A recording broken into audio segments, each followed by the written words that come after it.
Hello and welcome to The Right Idea, where we discuss the people, policy, and politics that drive Texas. I'm your host, Brian Phillips. I'm the Chief Communications Officer at the Texas Public Policy Foundation, and with me is my guest host, Derek Cohen. He is the Chief of Research at TPPF.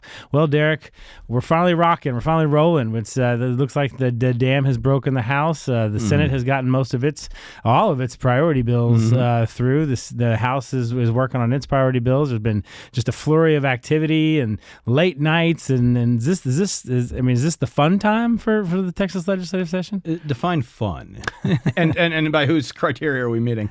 No, this is the job. This is the time of year where we have less than a month left. Yeah, well, we don't. Again, we're not going to tell the actor. We're not going to tell the actors good luck. We're not going to put our hands on the Stanley Cup. But one of the things I think that really kind of reflects this job is that this is the time where folks are, they're up at the they might be going up at. I know one hearing started at 7 a.m. I know that it's going to some of them don't end until 7 a.m. Yeah. Well, I was about to say, I can always go with my old Crimger stories, but yeah, this is that crunch time because we're right before the crossover deadline, and this is where legislation is either going to achieve critical velocity and escape velocity, or it's going to be something we study for the next year.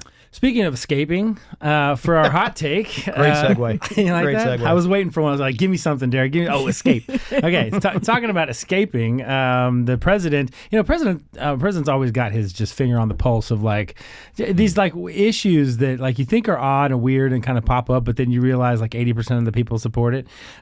He I don't know if he was joking or kidding or maybe this was a serious thing, but he wants to reopen Alcatraz.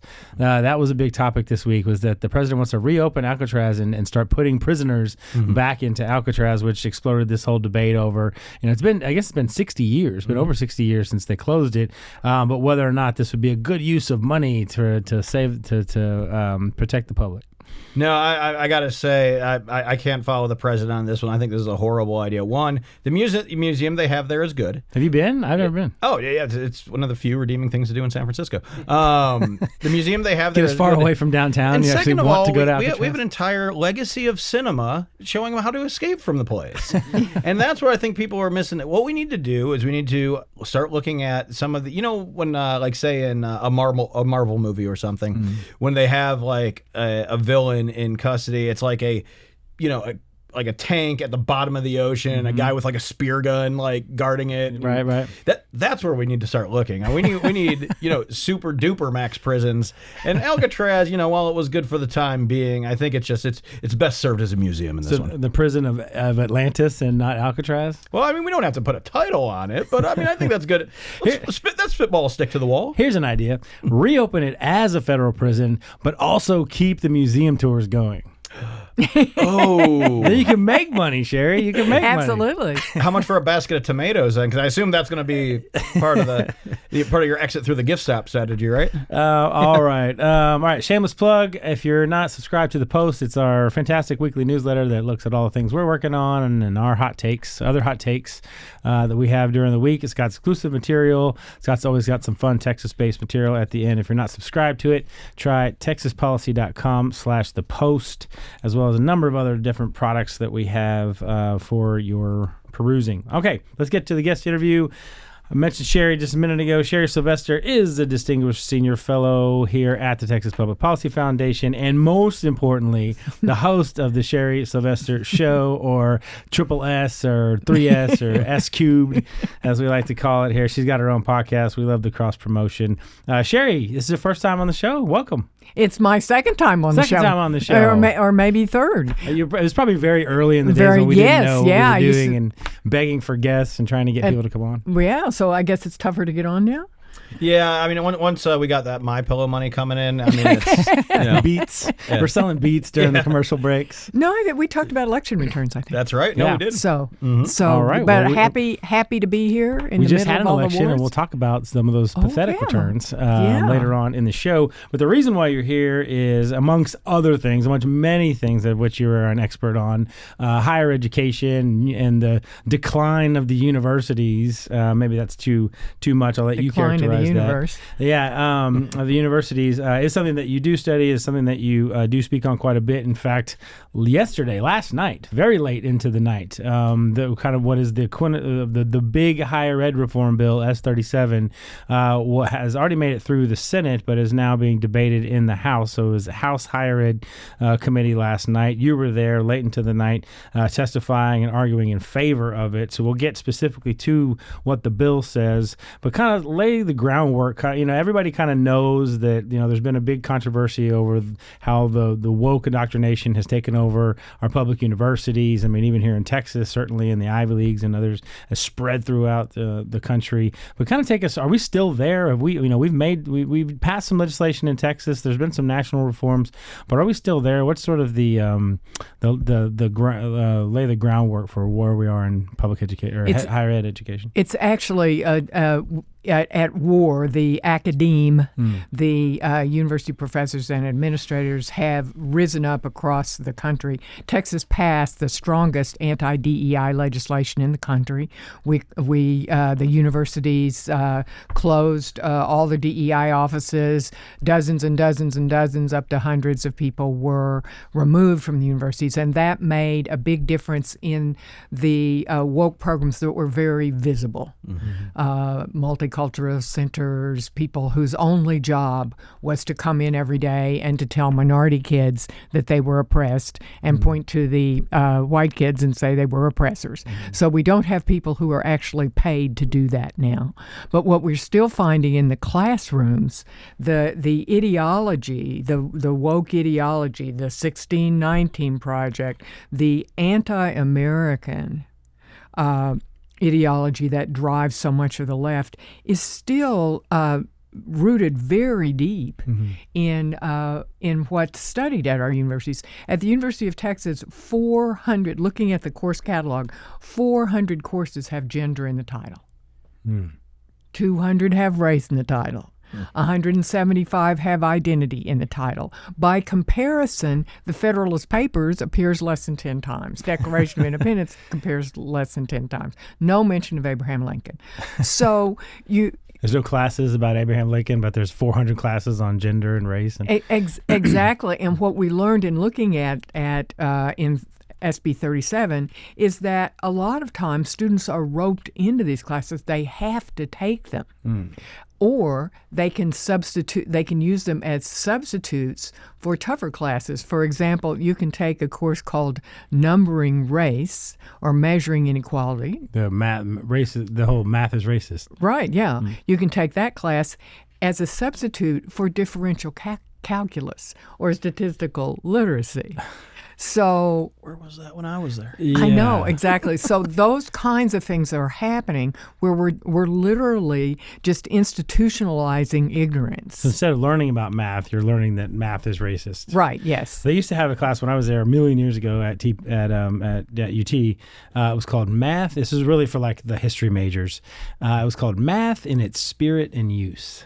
And I'm not sure what was in that class, but we always used to make fun of it as like one of these things that was like, okay, well, this person's clearly not going to be a math major, but they've got to have something math on their resume. It seems like now it's just moved, instead of just like fake math, it's now math is racist. And so we're going to use this opportunity to indoctrinate, the student body with this. But absolutely. But one of the people that we brought in who testified, William Rodriguez, who is part of the student government at Texas A&M, he pointed out to the legislators last night that as a finance major, he's being forced to take three or four woke courses, one on climate change, that cost him thousands of dollars, several $1,000s, is $1,650 an hour, I guess. Wow. That's what it costs up there. Wow. So all of this money, which could have gone to his rent, to his food, right. to more classes that he was interested in. So it's something else that would actually teach him something about the way the world works? Exactly. And the faculty, this always happens because we're so close to UT.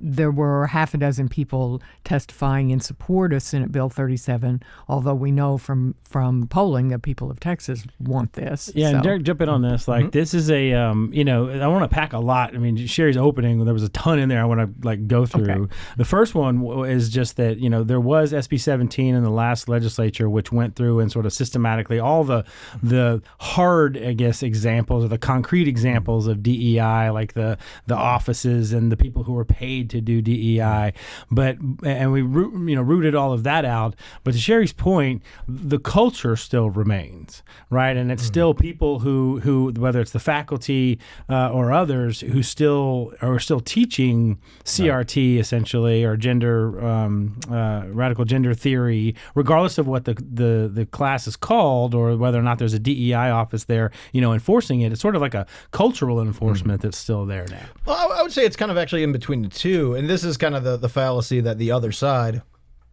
tends to err towards, is that they're saying that any sort of further restraint beyond, maybe even including SB 17, is some form of debathification of the faculty. And again, don't threaten me with a good time. But that being said, none of this stuff in SB 37 is actually going to initiate any form of thought police, or have some sort of retroactive review of those who aren't faithful then being unlike the thought police they have on campus now. Well, exactly. Yeah, right. Exactly. No, that just says, look, this is we're going to adhere to an academic standard, and this is going to be what it is. You can believe and even be an activist in whatever causes you still find worthy. The appropriate place to do that is not in the full employ of the state. This is not for you to basically create little mini socialists out. And the problem is that even though it's being sold as that, the idea for this institutionally to kind of change course, I know we're seeing out there that, some folks are ready to write off the university, and there's been times where I've given into that kind of thinking as well. I do think that there is a reform project that's possible, and I think that these things are the first initial steps. But what this essentially does is it gets it back to having a general curriculum that actually accomplishes the higher educational needs of the state. And that's what's the important thing that I think is getting lost in a lot of the rancor on the other side. Yeah, so take us through SB 37. That's a good kind of primer as to what the vision is of SB 37. What would the bill target in its mission to try and get universities back to their core purpose? Well, it's kind of going to the founding fathers and mothers of Texas and looking at how our universities are supposed to run. We look at the budget every year. We spend billions in the state on higher education. Those faculty people, that seems to be such a entitled title. I mean, those people are state employees. Right. They answer like all government workers to state employees. But so that what the founders wanted was that they wanted to appoint boards of regents. The governor appoints boards of regents, and those people are from industry in Texas. They're cutting edge people, tech people, big business people often.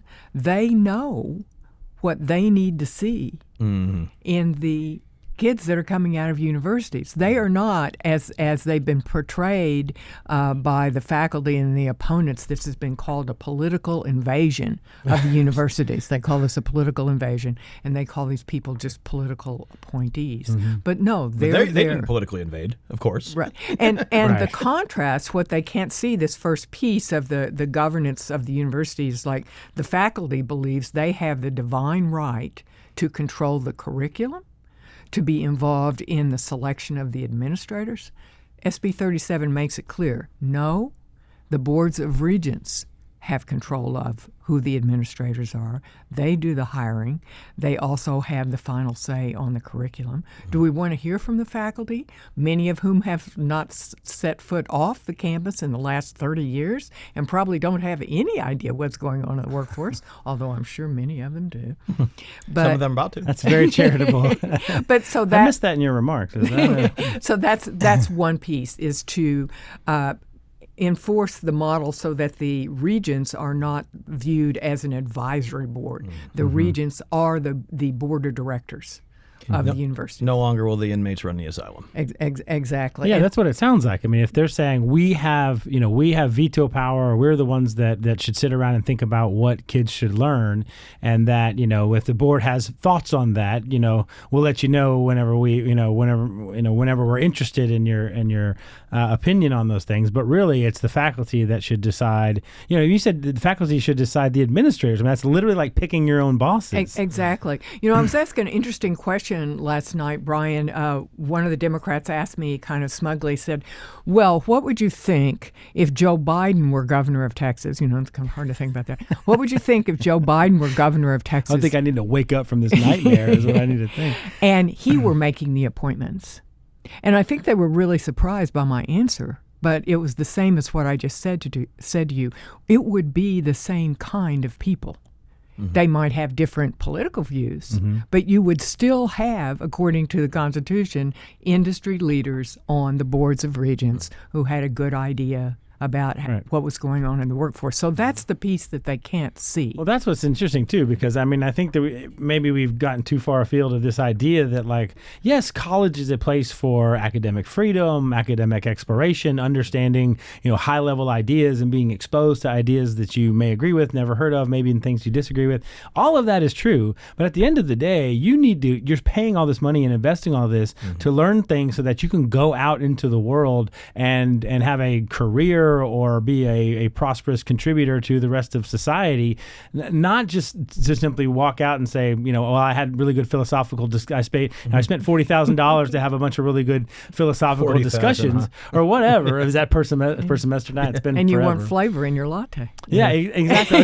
I spent all this money just so I can sit around and have these philosophical or discussions. No, you're supposed to be getting prepared to go out really for the majority of them into the workforce so that you can be self-sustaining and otherwise. Well, I think I remember back to my first day of my doctoral program, and John Wright was given the overview, and he's a conservative criminologist. Yeah, he's the other one. But no, he said to us, he goes, look, you guys in that Cincinnati, they were very supportive of their graduates. Now then they ran them through the ringer, because that was the weed out, but they were very supportive of their grad students with terms of assistantships and placements and things like that. And he goes, look, there's somebody in Chillicothe, Ohio, that is working a job they absolutely hate so that you can come here and do your little salon style learning thing. And he goes, if you can't appreciate that and be grateful for that, you don't belong in this program. Yeah. And I think put that in the Texas context. There is, especially because we fund so much of our university work through excise taxes on oil, there's somebody, there is a roughneck out there working on a rig, putting in 16 hours, coming back, maybe living in temporary housing, entire body aches, and they're doing that so that somebody can sit here and opine that, since Donald Trump got elected, I should stop having exams. Yeah. It's absolutely mind-boggling. Speaking of the faculty, I watched a lot of the hearing, and I was astounded, really, at the consistent approach of the faculty members, the people who are the teachers.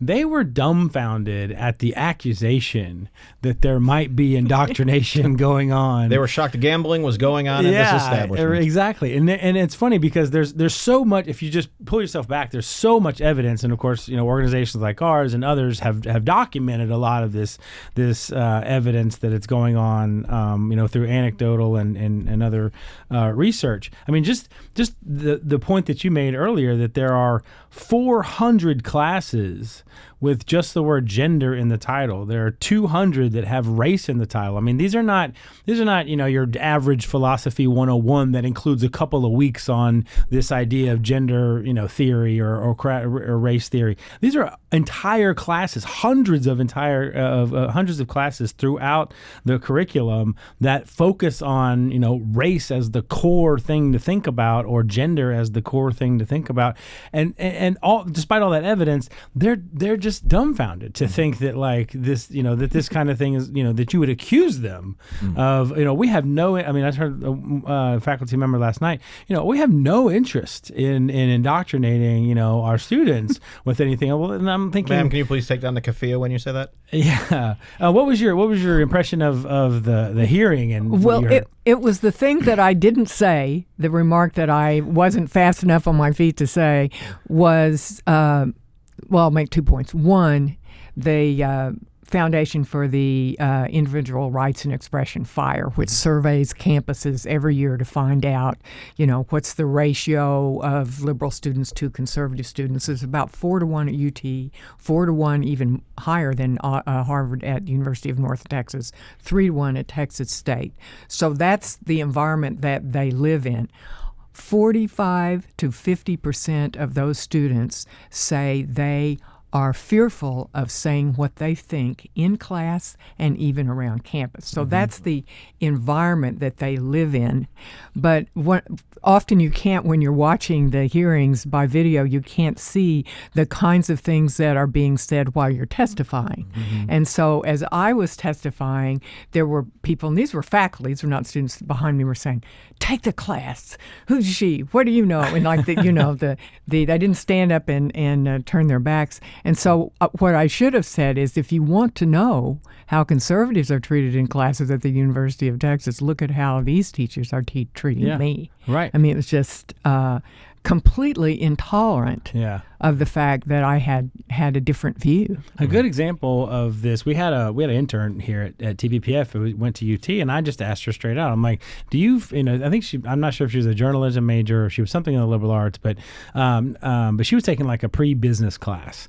And this was a great example of kind of how they do this, which is, everybody, we expect to go and, there should be academic exploration into, different ideas about the way we, should approach issues. But in her class, her business class, they were supposed to put together a fictitious business. And so they would get into group projects and talk about what they wanted to sell or what services they wanted to provide or whatever. One of the things that was on the sheet that they had to do was to explain how they were going to incorporate their DEI program within the business, right? So it wasn't a discussion of, is DEI a good thing in a business? Is DEI a good thing in all businesses? I mean, a large, international corporation versus a small business, or a sole proprietorship, whatever. It wasn't a discussion about like how, is this a good or bad thing, which is what academic exploration would look like. This was,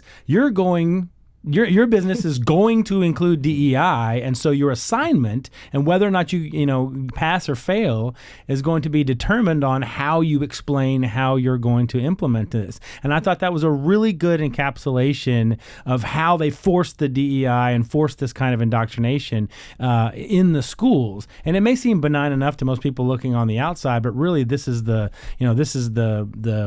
soft indoctrination of how kids come out of these classes thinking what they think now.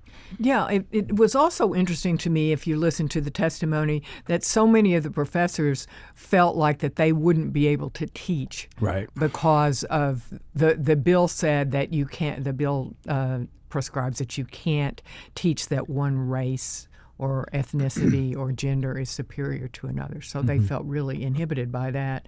But there's nothing in the bill. These classes can still be taught. What we're trying to do it with 37 and what Chairman Creighton and Representative Shaheen want to do is to make sure that they're not required. No problem with taking numbering race and measuring inequality, or all kinds of. One woman got up and said, well, I couldn't teach about the Japanese internment in World War II. I couldn't teach about Reconstruction in Texas. Well, of course you could. Of course you could. It's in fact, some of those things are required. Yeah, I think that was on your panel. She mentioned the Jewish-Palestinian conflict. She mentioned the Japanese internment of Japanese Americans in World War II. And her point was, I would feel like even teaching about them would violate the spirit of the law, which is absurd. They don't understand as that what we want is broad discussion, diversity of thought. We just don't want those ideas taught as if they are facts. I mean, not those things are facts, but we don't want ideology taught as if it's a fact. Derek, you mentioned this at the beginning, maybe a little preview to this discussion, but in looking at this and talking about this, I think we all come at it from a standpoint of like, look, public universities are and should be salvageable, or that there's reforms or things that we can do at the legislative level which can get us back on track. But other prominent voices out there, probably the number one is probably Jordan Peterson, who's a well-known and well-liked commentator on these kinds of issues, who says the public universities are done, or that universities in general are done, and that he equates it to a carcass that has been taken over by parasites, and that there is no hope anymore to salvage what's left because the parasites have gotten in and they've exploited the values. His argument is they've exploited the values of the universities, which is academic freedom, and that yes, when we learn about things, we're gonna include Marxism, and we're gonna include things like radical gender theory, whatever, as a discussion. But they've manipulated those values that the universities tended to have, and are now pushed their way in. And instead of having a discussion about those things, this is the way the world should be, and they're pushing it on them, and then eventually forcing the faculty and the academics to sign DEI, as a condition of employment, or for students to accept these things as a condition of passing and failing. And so he believes that all hope is lost, and that we need to have a new model. I and with all due respect to Dr. Peterson, I do disagree with him on this. I do think that the public university is perhaps salvageable. I would not say that about Columbia. I think Columbia is dead, or at least now it is now a niche project. I think that Harvard is teetering on the edge of that. But if you look at, just with what 37 does here in Texas, again, once you reassert the standing order of how things were meant to be, I think you are going to see some correction there. And I do think that is going to do a lot towards getting it back to sanity, we'll say. And even looking around the state, there are universities that are largely getting it right. We've had on the show during one of the times you were away this summer, we had my colleague from the University of Cincinnati, Dr. Matt Logan here, who is a conservative criminologist down at Texas State. And he walked us through a theory of his that would have seemed pretty heterodox back in the day, but it actually makes the case against kind of the rehabilitative orthodoxy. Now, obviously, I have certain scholastic and professional qualms with him, but he and I have the relationship where we can have those discussions out loud. That's the actual, in that I can speak for that department because I've spent a decent amount of time in that department doing special events, guest lecturing classes. That department fosters that kind of debate. That department delivers the classical promise of the university. And that's because, much like we had in Cincinnati, it wasn't that there was an orthodoxy that demanded both sides be taught or anything like that. We just didn't have a thumb on the scale. They just don't have a thumb on the scale. And when you actually let people come out and speak in class, that's generally the way it emerges. When I used to teach political issues in criminal justice. Now think about like fraught or potentially fraught topics. What I would always do is we'd have syllabus day. That's enshrined in the Constitution. But then the second class, what I would do is when we start talking about the overview of the different chapters and like how we're going to go about analyzing these different laws and policies, you start just in the conversation finding out who's on one side of the aisle and who's on the other. And you basically normalize the expression of, I would even say, the extremes of both sides. I would find the person who is most like throw all crosswalkers or jaywalkers under the jail and throw away the key. Get that person out there sharing their ideas along with we shouldn't have jails to begin with person. And once you have that delta between the established parameters of what it is you're discussing, you will fill in that middle, usually in a pretty nice uniform distribution. Yeah, Sherry, you optimistic about the future of public university? Well, I'm always reluctant to disagree with Dr. Cohen, but yeah, I think I'm more optimistic. just because we've seen a lot of things change here in the last 4 or 5 years. But the problem for us in universities is that some people have said, academia is the Wuhan lab of everything else that's going on in the country. Yeah. All of the bile, all of the hate that fuels our politicization comes from there. Our public schools, problem public schools, comes out of the education schools. Yeah. The culture. We're defeating that. I think, we're beginning to take over the culture. It's, we're making some inroads with the media. Yeah. We got our own media now, and we got our own culture now. We got our own movies now. So we are going to the split country, civil war, of having our own thing. But, we bring people in. And after we testified last night, these 2 students, one from the University of Texas at El Paso and one from Texas A&M, who were anomalies in this group because they opposed it, and you had all these faculty. One faculty member from UT came out and stopped us and said, I just want to tell you that I hadn't thought about what you said about the cost of the classes. And I'm really glad that you brought that up. And so I've been testifying on higher ed bills for, 3 or 4 years. That's the first time any of the screaming mob has come out.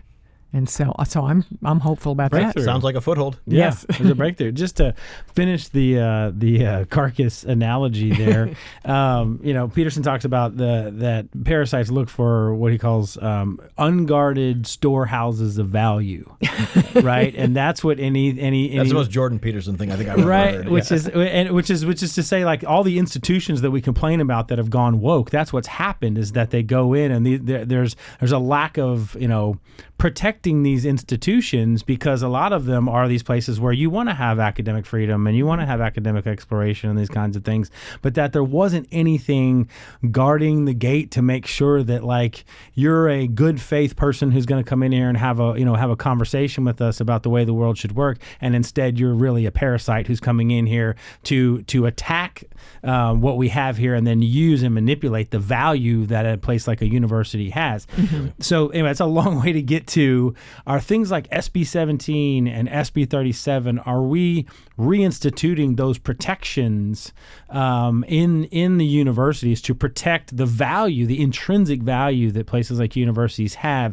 Do you think that we are re-implementing the protections there at those institutions that safeguard against these parasites who are coming in here trying to take over the institution? SB 37 is an amalgamation of some of the best academic thinking from around the country, because that's the way we do our work. And so we've called it reflects thinking of people in North Carolina, and the people in Florida, and the people that are doing cutting edge reforms, because we know, that what we're not trying to create a system where our ideology and our conservative values are reflected in higher education. That's right. That would make us the parasites. And that's what we're being accused of. And they made that argument last night. I saw that. Yeah, again and again, because they're exactly sure that that's what's happening. Well, fish don't know they're wet. That's true. Because, we're all Republicans and the governor's Republican, and that's what they would do. And that's what I think it is. I think it's more projection here. Yeah. In that they don't see that what we're trying to do here is to put those protections in place so that 45% of people don't feel like they have to hold their tongue because they might say something that is, politically incorrect or whatever. That is the place to be as politically incorrect as you possibly can, because you don't really get to the truth. Exactly. But you've got to have those guardrails. You've got to have the ability for the structure in place to foster those kinds of that kind of protection for people to be able to say what they want to say and feel free to say it. Yeah, and there some of the innovations at the University of Texas, the Civitas Institute, the School for Civic Leadership, which are places where where thought is explored in a classical way. One of the students said last night, it's not that I'm not being presented conservative ideas, I'm not even being presented classical liberal ideas. Yeah. And so that's what we want to get back to. I want to dive into another similar issue at the national level is what Trump is doing. I think he's making an example out of places like Columbia and Harvard, basically using the power of the purse or the power of the federal government not to or to no longer send any money or any new grants to places that are not following his executive orders and his laws. Derek, I know this is an issue that you want to chat about. Trump administration this Monday sought to force Harvard back to the negotiating table by informing the nation's oldest and wealthiest college that it would not be eligible for any new federal grants. Do you think that this is a good approach? Do you think this is an effective approach, and do you think it'll work? I think it's an aggressive approach. Effective probably is yet to be seen, because that's going to be largely things that are going to be playing out in the courts. But there was actually a robust discussion I heard the other day. It was between John Yoo, who was in the DOJ during Bush, and Richard Epstein, who's more of a classical libertarian jurist, I'd say. And the discussion was actually very engaging, because what they were talking about is, this is what what Reagan did to Bob Jones. Essentially, they had basically a no interracial couple policy, and citing biblical principle, and they said, we can't do business with you if that's the case. Now the problem is Harvard's not even living up to what they say their whole standard is. If you look at the Title VI protections under protections under Title VI for Jewish students, or, their non-discrimination policies versus Asian students. The list goes on and on and on and on, and they're still doing a lot of that stuff. I think they're more than justified in doing that. And the interesting thing, where I think there's going to be a lot of debate in the legal circles on the right it seems like every time we talk about something Trump's doing in the courts, it's like Humphrey's executor comes back in, and we have to litigate that, ironically. But I think that's what we're going to do, is we're going to say, what is the independence, and this is where the legal argument's going to turn. What is the independence of the Internal Revenue Service for taking away their tax exempt status? Again, because of all these persistent violations. Yep. So I would say it's aggressive. I think the effectiveness is yet to be seen. Whether it takes root or whether it doesn't, I think that this is at least a glancing enough blow, if not something more direct, to really end kind of I would say just kind of the status quo of what Harvard is kind of in culturally. Can I bring in like a tangential and probably irrelevant point? But I also read an analysis that's kind of interesting in thinking about Trump doing this, and it was a criticism. Trump is from Wharton. So, which is kind of part in that Ivy League school. Yeah, he knows where he is. The contrast was, in Obama was from Harvard, Clinton was from Yale. Biden went to the University of Delaware. But this is, again, Trump being able to tread, because he has that standing. He's an Ivy guy himself. Do you like this approach? Do you think that the art of the deal? This is about bringing Harvard back to the negotiating table, is how it's being framed. So there's all that to contend with Trump. But just in general, there's other universities that he has threatened withholding money if they continue down the DEI path. Do you like this strategy, or is there more of a state centric strategy like what we're doing with SB 17 and SB 37 that you feel is more effective?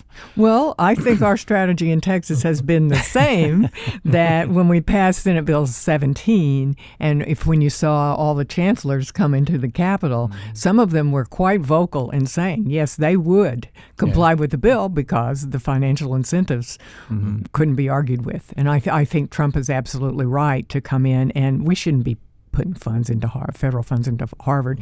I mean, I understand that we're doing $400 billion endowment or whatever it is. Exactly. It's a lot. Although, for just buying research services, and let's break that off. But yeah, I think Trump is reminding people every day that this is our money. This is that roughneck out on the rig. We're paying for these people to live in these communities that are isolated. Yeah, I think this is something that he does masterfully. Now, my university, flagship university, the University of Texas, has lost two senior folks there. They lost two of their senior executives. One went to SMU, another one went to another private university out in California.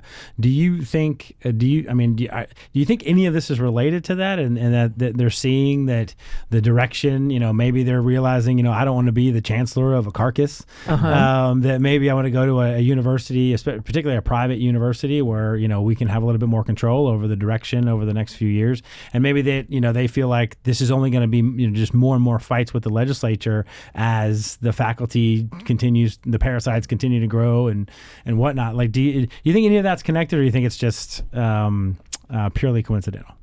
I think it's I think it is connected. I think probably, people's personal decisions about their lives are their decisions. But that doesn't make a good conspiracy theory, Sherry. No, I know.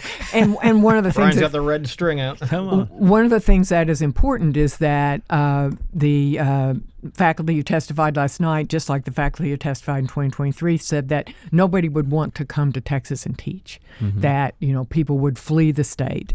They didn't flee the state. Right. I don't think Chancellor Milken's leaving to go to California is an example of people fleeing the state. Do they not want to have this fight? Sure. I get that. Do they not feel that they're the best person to have the fight? Yeah, but does that mean nobody will apply for Milken's job? I doubt that. Yeah, well, I doubt that people will take that on. That's like being the head coach at the football team. Exactly. Like everybody's waiting in line for that one. One issue that is not related to this, but I did want to get your opinion on, because you've been a big proponent of this, is, of course, women only in women's sports. But there was a new development recently, which I thought was interesting, which is all kinds of potential repercussions.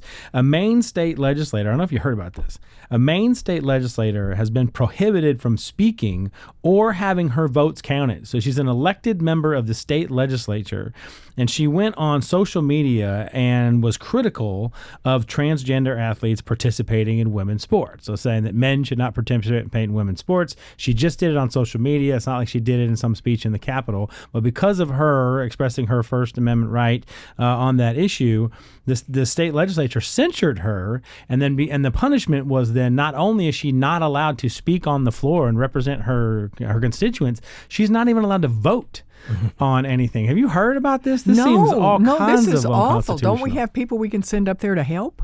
I mean, only in the fall. I only want to go to Maine in the fall. It's only really nice in the fall. Or now it'd be good. Yeah, now it'd be good. How can they do that? I mean, that seems. Derek, have you looked into this issue? Yeah, and essentially, and I mean, this is not. I mean, the lawyers, and I use that term advisedly.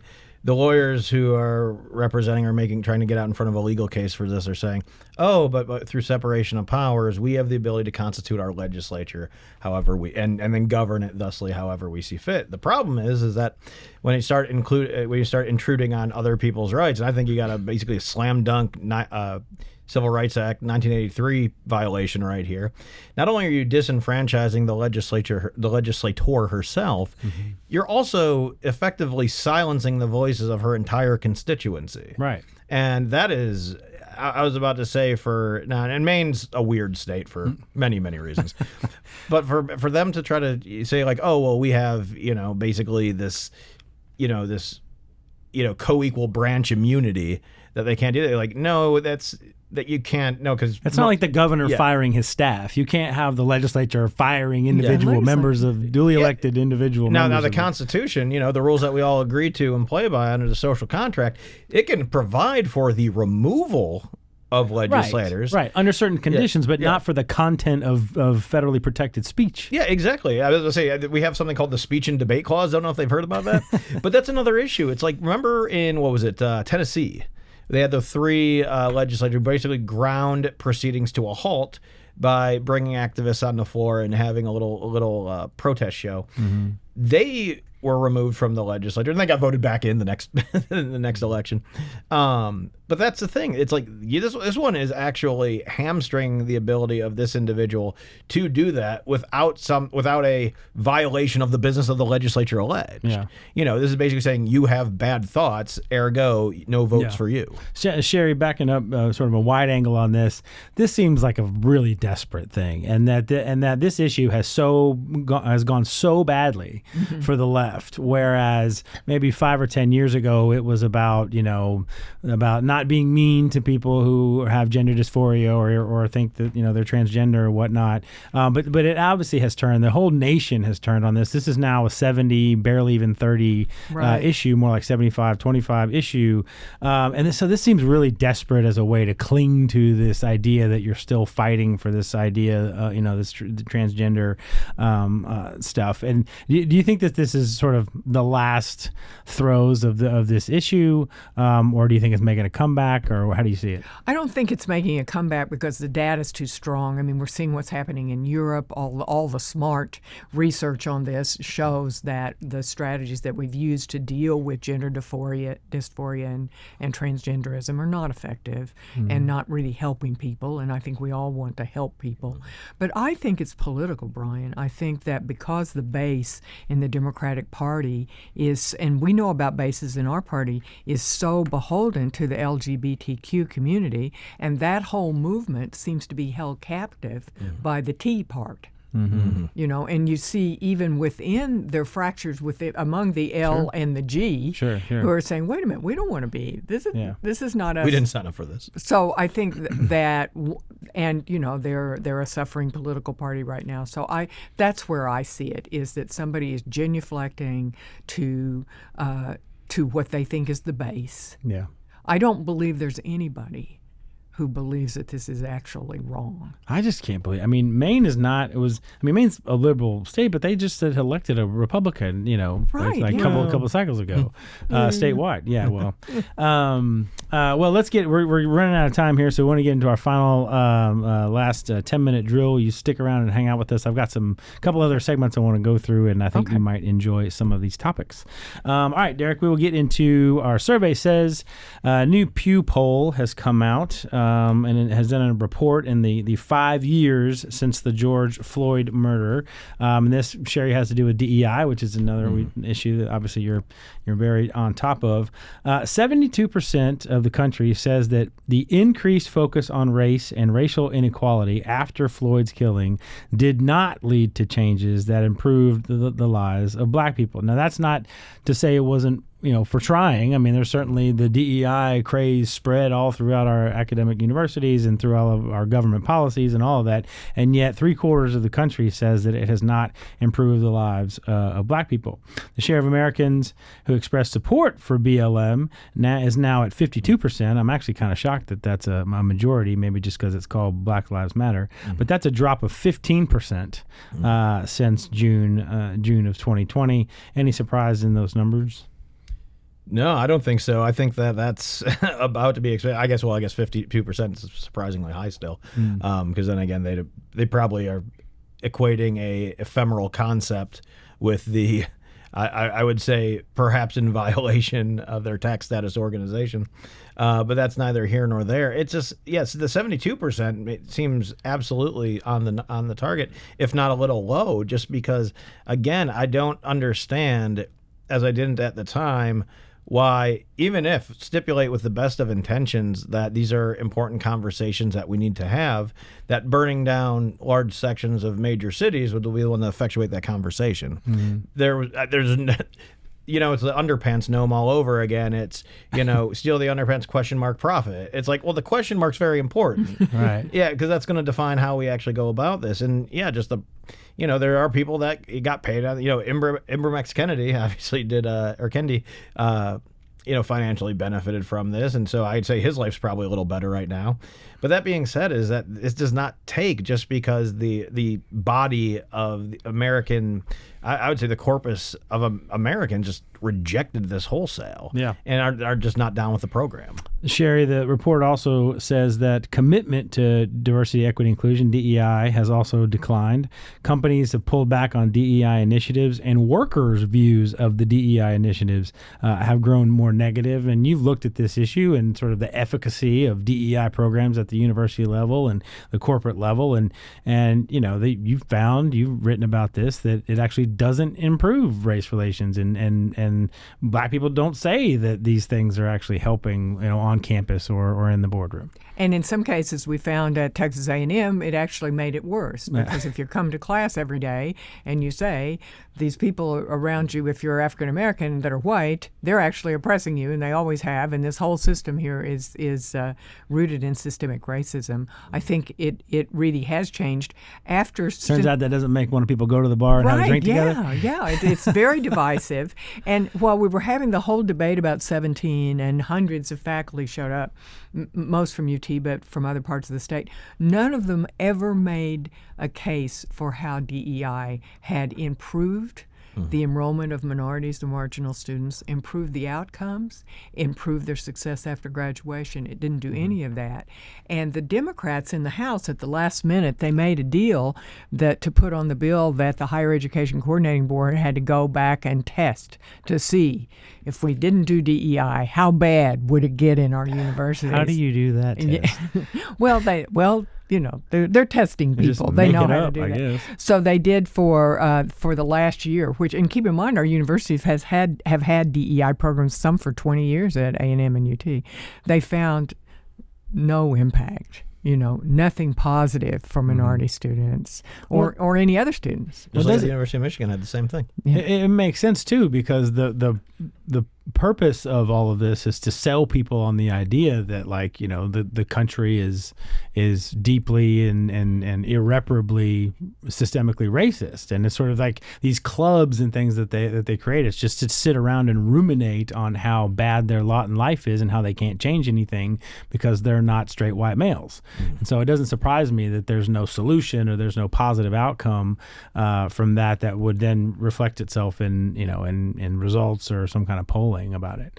It's really interesting. There'll be a little piece of tape in Winners and Losers this week. Did you all see Van Jones going to South Carolina? He wanted to interview black people who had voted for Trump. And to find out what they were thinking. I know we're not political on this show, but it was very illuminating. And Jones is fair when he does this kind of stuff. So he had a table full of black people eating crawfish in South Carolina, doing that, giving you some local color. And they not only said they supported him because he was honest and authentic, and they supported what he had done with police. And Jones was asking all these questions. Well, he took Harriet Tubman's picture down, and they all said, we don't care about that. Right. Here's what we care about. Yeah, So. I have seen some other polling data that does show that people are concerned and don't think that they're doing as good as they were doing, previously or whatever. So they're kind of down on kind of where they are right now. But then they ask a follow-up question and they say, but are you does that make you less supportive of the president? And most of them will say, no, we're going to give him some time. Like we're going to, we will check back in 6 months and see if what he's tried to do has worked. And as we've talked about on the show, that's a big risk for him, because if in 6 months to a year it hasn't turned around, certainly a risk to the midterms and all of that, but certainly a risk to his own personal brand. Titanic does not turn on a dime. No, and so there is a risk there, but it seems like they're giving him some time to try and figure it out. All right. Speaking of, we're not political, but speaking of elections, I want to throw this at you, because this just happened, and I think both sides, right and left, are kind of trying to figure out what to do about this. But we had an important election. It was on Saturday, and it was a very important election. There were over $40 billion worth of borrowing and these bonds that drive up our taxes and force us to pay more and more taxes year after year after year. $40 billion worth of bonds on the May 3rd election. Only 8% of eligible voters showed up to vote on this. And of course, the people who show up at these things, particularly if the bonds are the main thing on the ballot, are the people who are going to benefit from the bonds. So it's, if it's an ISD, you get all the workers and the vendors and all of that pushing back. You have very little in the way of any kind of communication, honest communication about what's in these bond proposals and things like that, about, how they might increase taxes and so on. But I guess just the overall, Sherry, we'll start with you. I mean, 8% 6% of registered voters showing up to, these off-year municipal elections when these major decisions are at stake. Is there anything? I mean, what is Texas? Was Texas ever tried to do anything to try and improve voter turnout for these kinds of elections? We have proposed, and I'm going to ask Dr. Cohen. Didn't we have this? Weren't we considering it? I know Betancourt had a bill. We wanted all the elections to be on the regular cycle in November, so you'd be voting in November. And why didn't we do that? That was a great idea because this was awful. If I recall correctly, last session it didn't prevail in the House. It is currently in the House this session. I can't remember the number off the top of my head, but I believe Senator Hughes is carrying that bill. Yeah. But it is definitely an active effort going on right now. But that's what we need. We need when everybody's going to go to the polls to vote for something else, even if it's on the off year, even if it's on the Goober and the lieutenant governor or the statewide. Yeah. Just where people are going, because you're right. That is. It's disgusting. It's interesting to look at who actually shows up to these things, and I there's not really a clear Republican versus Democrat. It just really depends on on where it is, frankly, and then what's on the ballot. A lot of people might argue that they argue voter fatigue. Derek, they say look, those gubernatorial election ballots and even especially the presidential ballots. They're always so long. By the time I get 10 or 12 votes down, I'm tired of sitting in the booth, and I'm already voted for Trump, so I want to move on. So you may have the same problem. People won't go down ballot. Yeah, it won't go all the way. Well, as a former candidate for my local mud board, I empathize with that particular complaint. People are still filling out that ballot. It was so long. They haven't even gotten to you I was about to say, it was because after assistant dog catcher, I still had 5 to go. So no, all joking aside, that is true. And survey fatigue, as you know, is the person who does all our polling. Survey fatigue is real. For sure. The issue though is, and I know this is where I'm going to get the most get off my lawn kids kind of mentality here, is this is the bare minimum contribution you have to make for exercising self-government. Is once, or let's say twice if you're active, twice, maybe 3 times if you're very active and you get that primary runoff. 3 times a year, you have to show up and spend, even on the long ballots. I mean, you can get through that as long as you do your research ahead of time. You can get through that in, 10, 15 minutes tops. Right. That is your bare obligation. In fact, you know what? We'll still meet you halfway and give you a little sticker. How does that sound? But in Spanish or English, whichever. Yeah, yo vote. But that being said, it's like having long ballots. Consider the inverse of that. Having very short ballots with people that are appointed and insulated from political accountability. I put this out there when people want to talk about they don't like having partisan judges. And look, you can argue about the partisan part, but the electing the judges is very important from the way that we conceptualize basically our founding order, our founding orientation of this country. And that's something I think we have here. It's it does take some time, and it is a pain to maybe have to stand out in the rain, and then it's going to take you 10 to 15 minutes to do it. But that is your obligation to this country, to your city, to the state. That's what you owe them. And you can, again, we're not telling you how to vote, but we're telling you need to put in the research and then go do it. The irony is that done a lot of elections, you learn that when you're doing get out the vote efforts, the top 2 reasons people say that they get off their rear ends and go vote are, number 1, their civic duty. So that you've already appealed to that and said, look, this is the bare minimum that you can do. The second top reason, which is a distant second, but the second top reason is their ability to actually affect the result. And so the importance of their specific vote in this thing. And yet with the voter fatigue, the least impact that you have is at the top of the ticket, because you've got millions of votes that are going into president and governor and all of that. The really, major impact you can have is down at those bottom ones when only School about boards, libraries, 10 or 12, 15,000 people or whatever many in your precinct or your district are even eligible to vote in that election. And so the fact that they would spend, they would find it so much more important to vote for, senator or president or whatever, and then forget about those ones at the bottom, not only because of their impact on that actual election, but then the impact of those elections on your community, whether it's your tax rates or your local governance or anything. It's really ironic that voter fatigue is the thing, because you would think, by importance, you would skip to the bottom and say, I really need to vote on these ones, and whoever, whether Trump wins, Texas or not is not really even a question or have a major impact on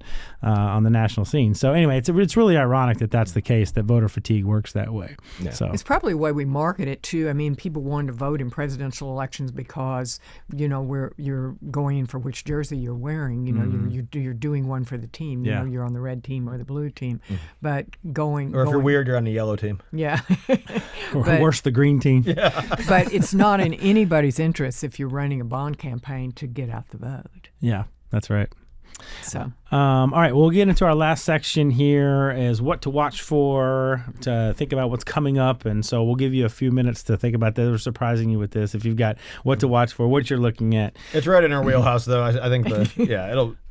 I'll start because I generally don't start, but I'll start. I'm actually just curious to see, so far this session, it just looks like, and I don't know why I'm fascinated with whether or not the Democrats are going to do anything different, whether or not they're actually going to learn from the last 30 years in Texas. Are they going to learn from the last statewide where they all got, crushed by double digits? Are they going to learn from 2024 and what happened with Trump and taking half of South Texas with them?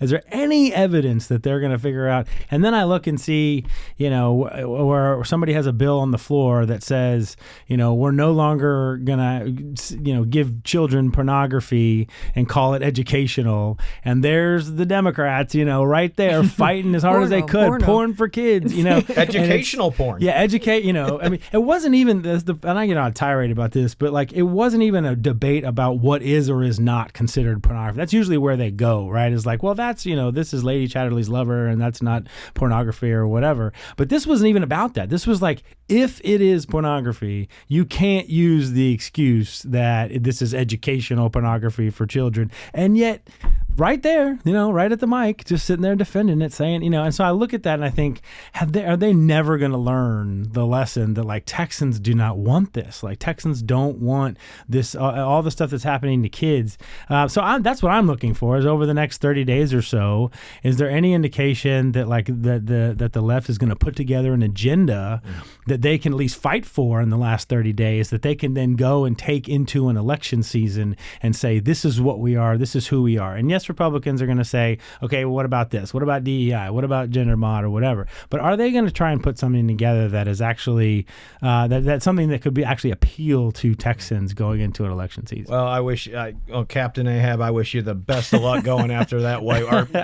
Or Charlie, I think you're going to get the football this time. I just got to try it one more time.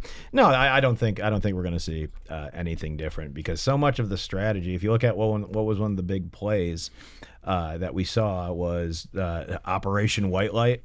You're making your membership white light votes on death taxes like that. Now somebody can go back and plausibly say they vote, because again, they don't have to say they voted against. They can say they voted to kill. Yeah. A ban on death taxes here in the state of Texas. You're going to have to, you can run that by. Yeah, you can. Well, that one's even better, because that's what I'm going to qualify for what I'm watching. Okay. Because I'm watching. Steal your answer. Yeah, it's actually getting reported now that the two sides are getting closer in negotiation, which is good, because TikTok. And those sides are getting closer, but again, you need 100 votes. We actually got 100 votes. Not in the Senate. That's usually 29-2 or 30-1. But there were 100 votes in the House in 21, right before they decided to not show up for work. Yeah. And that everything was worked out, and all they had to do was vote on the conference. But now we've had 4 years since. And how many people dead in Harris County alone because they've been bonded out for murder or other violent crimes, and then are accused of murder again while out on bond? This is the most politically perilous position to hold, yet they're going to walk that plank time and time and time again. So to answer your question, I wouldn't hold my breath. All right, Sherry, if we filibustered enough, what are you looking to watch for? Well, I think not going political. I'm really interested in what is going to happen next in the wake of the passage of ESAs and school choice in Texas. I think an old friend of mine was a Democrat, was elected to the school board in San Antonio, and when he formerly served in the legislature, was opposed to school choice. I'm not sure where he would be now. And I think for people who are thinking at all that school choice is going to bring such innovation, so many options are going to, with the micro schools and the pods and all these things that can begin to happen, that I think that could make transformative thinking in the Democrat Party, because they were really led down the path by the teachers' unions, who opposed this guy, by the way. So that will open his mind, and opposed a lot of people in school boards. So if we can shut down TASB and move forward with the Texas Association of School Boards and move forward with the ESAs, I think that will be transformational to our culture, which transforms our politics. Excellent answer, because it also saved Derek and I's jobs, because we are contractually obligated to talk about school choice on every show, and I don't think we did right up until the very end here. So thank you, Sherry, for that, and thank you for being with us. Thank you for being back. Great for having me, guys. This great is to great. Be here. And I'm sure we'll have you on for pre and post election shows and get your opinion on all those kinds of things. So thanks for being here with us. Great to be here. And thank you for listening. Thank you for watching. And as we always like to say at the end of our shows, in the immortal words of the Sam Houston, do good and risk the consequences. We'll see you next time.